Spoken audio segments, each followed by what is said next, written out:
Good morning students. आज आपल्याला मराठीमध्ये म्हणतात वचन. तर दैनंदिन जीवनामध्ये आपण अनेक प्रकारे भाषा बोलली जातं. त्यामध्ये आपण एक वचन किंवा अनेक वचन शब्द बोलतो. जसं एकापेक्षा जास्त असेल तर आपण त्याला अनेक वचन म्हणतो. एकच वस्तू असेल तर त्याला एक वचन असे म्हणतात. किंवा नामावरून एक वस्तू आहे की अनेक वस्तू आहे याचा आपल्याला नॉलेज होणे म्हणजेच काय होय, वचन होय. आणि अनेक वचन असे दोन प्रकार पडतात. तसंच वचनाचे दोन प्रकार म्हणलं तर या ठिकाणी बघा, सिंग्युलर नंबर म्हणजे एक वचन, दुसरा आहे प्लुरल नंबर म्हणजे अनेक वचन. आलं का लक्षात?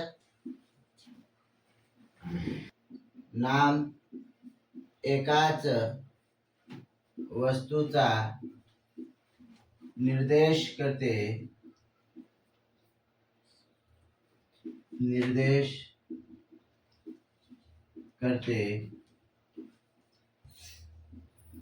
त्या नामाचे तेव्हा त्या एक वचन असते.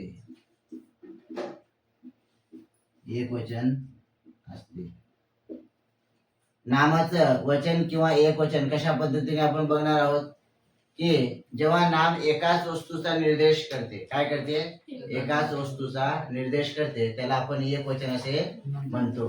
आता फॉर एक्झाम्पल मध्ये आपण एक्झाम्पल बघितलं तर बुक म्हणजे काय, पुस्तक. एकाच पुस्तकाचा या ठिकाणी उल्लेख आहे म्हणून त्याला एक वचन म्हणतो. काय म्हणतो? काऊ म्हणजे गाय. किती गाय आहे? तो एकच गाय आहे म्हणून एक. बर्ड म्हणजे पक्षी. त्यानंतर स्कूल म्हणजे शाळा. त्यानंतर पेन म्हणजे लेखणी. तर बाळांनो, नंबर म्हणजे अनेक वचन. आता या ठिकाणी बघा, अनेक वचन म्हणजे काय, एका वस्तूचा निर्देश होत नाही, अनेक वस्तूचा निर्देश केला जातो, त्यालाच आपण काय म्हणतो, अनेक वचन असे म्हणतो. जसं बुक आहे, बुकला काय, मग बुक्स म्हणजे काय, अनेक वचन. पेन आहे, पेन्स म्हणजे काय, अनेक वचन. जेव्हा नाम एकापेक्षा वस्तूंचा निर्देश केला जातो,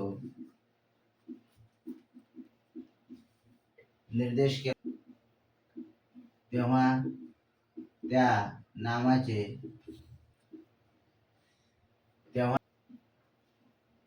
अनेक वचन असते. बाळांनो, प्लुरल नंबर म्हणजे अनेक वचन. तर अनेक वचनची व्याख्या कशा पद्धतीने केली जाते या ठिकाणी आहे बघा.